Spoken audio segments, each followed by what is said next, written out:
Hi friends.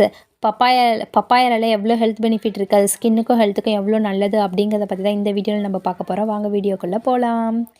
பப்பாயால vitamin K இருக்குது, vitamin A இருக்குது, அதோட பொட்டாசியமும் நார்ச்சத்தும் இருக்குது. இந்த விட்டமின் கே எதுக்கு அப்படின்னு பார்த்தீங்கன்னா, நம்ம எலும்புக்கு தேவையான கால்சியம் சத்தை அப்சர்வ் பண்ணுறது இந்த விட்டமின் கே. பப்பாயா நம்ம எடுத்துக்கும் போது விட்டமின் கே வந்து நமக்கு ஈஸியாக கிடைக்கும். இதனால் எலும்பு வந்து வலுப்பெறும் அப்படின்னு டாக்டர் சொல்கிறாங்க. அடுத்தது பார்த்திங்கன்னா விட்டமின் ஏ.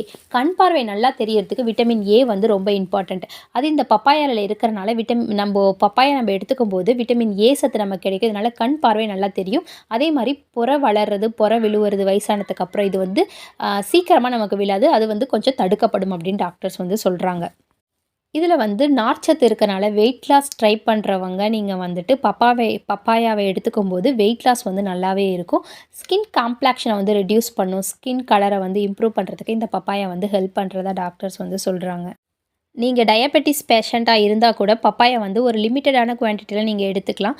சர்க்கரை வியாதி இருக்கவங்க சாப்பிடக்கூடிய ஒரு சில ஃபுட்ஸில் வந்து இந்த பப்பாயா ஒன்று. பப்பாயா வந்து நீங்கள் டாக்டர் ரெக்கமெண்ட் பண்ணாங்கன்னா, எத்தனை நாளுக்கு ஒரு டைம் எடுக்கணும், இல்லை எத்தனை வீக் ஒரு டைம் எடுக்கணும் டாக்டர் சொல்கிறாங்களோ, ஒரு சின்ன பீஸ் ஆஃப் குவான்டிட்டியில் நீங்கள் வந்துட்டு தாராளமாக நீங்கள் கூட பப்பாயாவை எடுத்துக்கலாம்.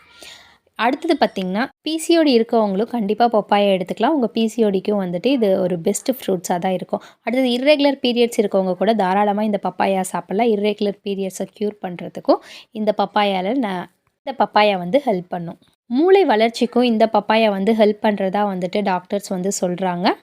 இதில் வந்துட்டு பப்பாயாவை பற்றி ஒரு மித் இருக்குது. அதாவது ப்ரெக்னென்ட் லேடிஸ் வந்து பப்பாயா சாப்பிடக்கூடாதுன்னு டாக்டர்ஸ் என்ன சொல்கிறாங்கன்னா, பப்பாளி காய் தான் சாப்பிடக்கூடாது. அதில் வந்து பப்பைன் அப்படின்னு ஒரு நியூட்ரியன் இருக்குது. அதே மாதிரி டாக்டெக்ஸ் அப்படின்னு ஒரு நியூட்ரியன் இருக்குது. இது வந்துட்டு கர்ப்பப்பையை வந்து சுருக்கும், வந்துட்டு கான்ட்ராக்ஷன் பண்ணும். அதனால் வந்துட்டு நம்ம சாப்பிடக்கூடாது அப்படின்னு வந்து சொல்கிறாங்க. பழுத்த பப்பாளி பழத்தை நீங்கள் டாக்டர்கிட்ட கேட்டுட்டு எத்தனை நாளுக்கு ஒரு டைம் எடுத்துக்கலாம், லிமிட்டட் குவான்டிட்டியில், அதாவது ரொம்ப கம்மியான அளவு வந்துட்டு எவ்வளோ எடுத்துக்கலாம் அப்படின்னு வந்துட்டு டாக்டர்கிட்ட கேட்டுட்டு எடுத்துக்கலாம். ஏன்னா அதில் விட்டமின் ஏ இருக்குது, அது உடம்புக்கு ரொம்ப நல்லது அப்படின்னு வந்துட்டு சொல்கிறாங்க. ஸோ வந்துட்டு நீங்கள் டாக்டரை கன்சல்ட் பண்ணிவிட்டு ப்ரெக்னென்ட் லேடிஸ் வந்துட்டு நீங்கள் பப்பாயா வந்துட்டு எடுத்துக்கலாம் அப்படின்னு வந்துட்டு ஒரு சில பேர் இல்லை, டாக்டர்ஸே ரெக்கமெண்ட் பண்ணுறாங்க. அதே மாதிரி சிட்ரிக் பழம், அதாவது ஆரஞ்சு, திராட்சை, இது மாதிரி சிட்ரிக் பழம் வந்து சாப்பிடும்போது பப்பாயாவும் சேர்த்து சாப்பிடக்கூடாது. ஏன்னா வந்துட்டு வயிறு உப்பசம். ஏன்னா பப்பாயா மற்ற ஃப்ரூட்ஸை விட பப்பாயா வந்து கொஞ்சம் ஹீட்டு அதிகமாக இருக்க பழம்.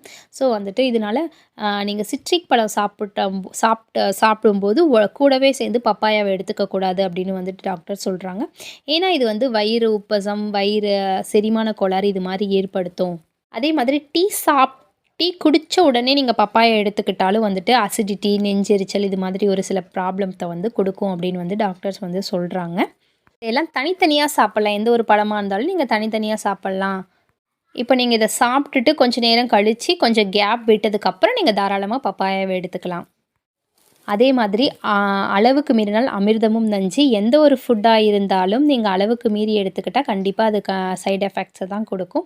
ஸோ வந்துட்டு நீங்கள் எந்த ஃபுட்டாக இருந்தாலும் டாக்டர்கிட்ட கேட்டுட்டு எவ்வளோ குவான்டிட்டியில் ரெகுலராக எடுக்கலாம் அப்படின்னு நீங்கள் டாக்டரை கன்சல்ட் பண்ணிவிட்டு எடுக்கிறது நல்லது.